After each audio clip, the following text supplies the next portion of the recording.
Hey friends, Mike Mooney here. It is totally natural to have feelings of isolation during times of anxiousness and uncertainty, the times we're living in right now, right?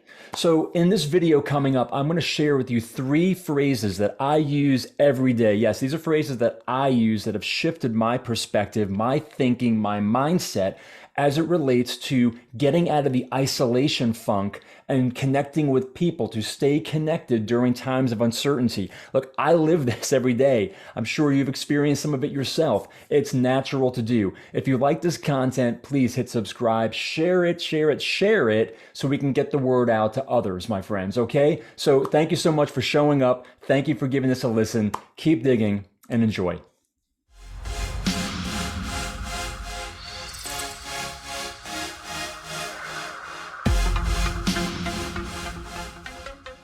Hey friends, Mike Mooney here. Welcome back. We are without a doubt living in some uncertain times. And with uncertainty naturally comes anxiousness. And with anxiousness comes stress. And with stress can sometimes lead us to a feeling of isolation, being isolated. Maybe it's within our work environment or our community or our family or our friend group. But it is absolutely natural and normal during times like these, as my good friend Dave Grohl says. Well, he's not really my good friend yet, but maybe someday. Someday, Dave, we're going to be buds. So the idea, though, is at times like these, feeling isolated is natural. The question is, what do you do with that? Do you sit in it? Do you stay in it? Do you let it become your reality? Do you let this thought that's in your head knocking around of, oh, I'm getting more isolated. Oh, there aren't ways for me to connect. Oh, how am I going to get through? Are you going to let a thought become your reality? As I've said, friends, and if you hear my messages and you follow me, I'm a big believer in choices, and the choices that we make. The choices that we make are going to create the realities that we experience. And here's another secret. If we don't make a choice, we're still making a choice. That's the reality. So I want to share with you three thoughts, three ideas, three phrases that I hope can make a difference for you. If you find yourself or there's someone in your circle that's feeling a bit isolated, maybe you share this with them to help them along. All right, because these work for me. I use these. I'm not just someone here speaking about it and talking from high above or looking off down my high horse and saying, you should do this and you should do that. Hey, friends, I'm a practitioner. I'm a practitioner. I do this as much for me as I am doing it and trying to share with my community with you.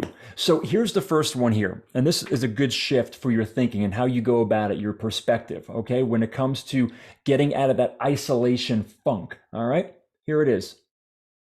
We is greater than me. And by the way, this is a card. The cards I'm going to show you, I actually have on my desk as visual reminders when I get to places where I feel like I'm here on my own. I'm a solopreneur. I'm a professional speaker, but I have my studio. So I lean into we is greater than me, because what that does for me is it shifts my thinking from a place of what do I need, which is me focused, which is about ego, to a place of how can I serve?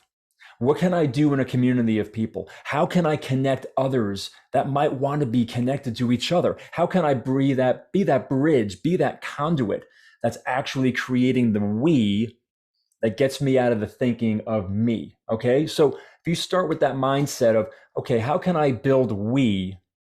That's going to help reduce the focus on me, okay? So remember that one there. The second one is this.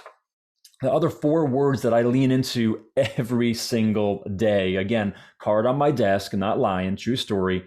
Intentional action drives clarity. Intentional action drives clarity. Why is that important? Why is that important to me? Very simple. Is that it's oftentimes when you're building something, or if you're working on something in your world that you're creating, we often can't see what it will actually become. Or maybe if you're looking at it in steps, I don't know what step 3, 4, and 5 are going to be.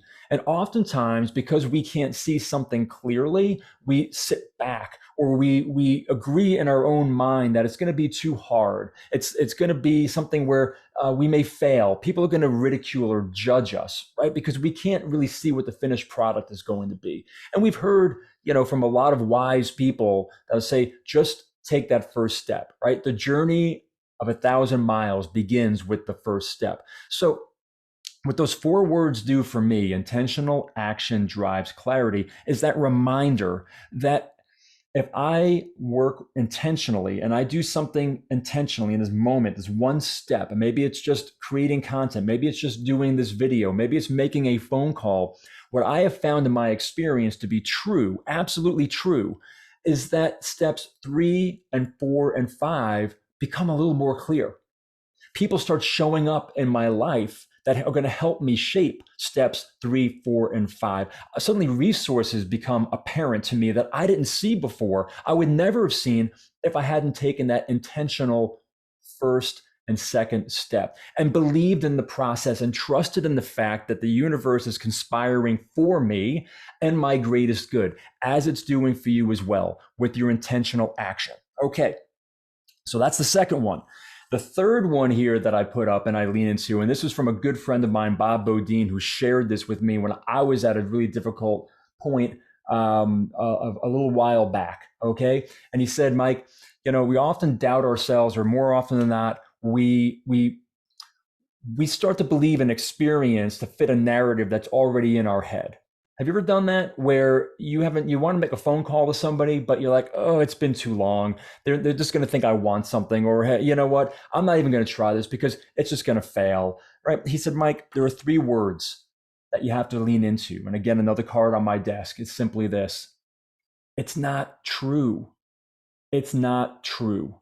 See, when we want to reconnect with people, or we want to try something or do something, typically the first thing that goes into our mind is, wow, that would be great, which is followed up extremely closely with the, but this may happen, but this isn't right, but they're going to think this, but it's been too long. Okay, you're picking this up because I'm sure you've experienced it yourself. We're human, we all do. So if we could just maybe use those 3 simple words, that it's not true, because more than often it's up here in our heads, that might help us shift our perspective to step into that conversation, to step into that email or reaching out and asking someone for help. Oh, they're too busy. Well, how do you know? How do you know they're too busy? It's a narrative that you're trying to fit into. I'm not worthy. I'm not worth this that I'm going after. Surely it's meant for somebody greater than me, someone better than me, someone who is more gifted than me.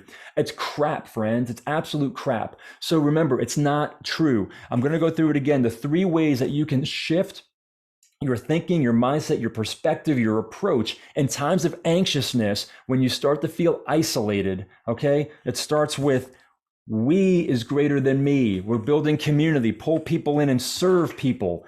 Intentional action drives clarity. You may not have the answer right now. Here we go. May not have the answer right now, but if you work at it intentionally, it will come. I promise you, it will come. Third, get out of your own head. It's not true. You are worth it. People do want to support you. People do believe in you. Pick up the phone, make the call, reach out, email, connect, whatever it is, okay? Just don't get in the isolated state. We're here for you, friends. Keep digging. Your best is yet to come.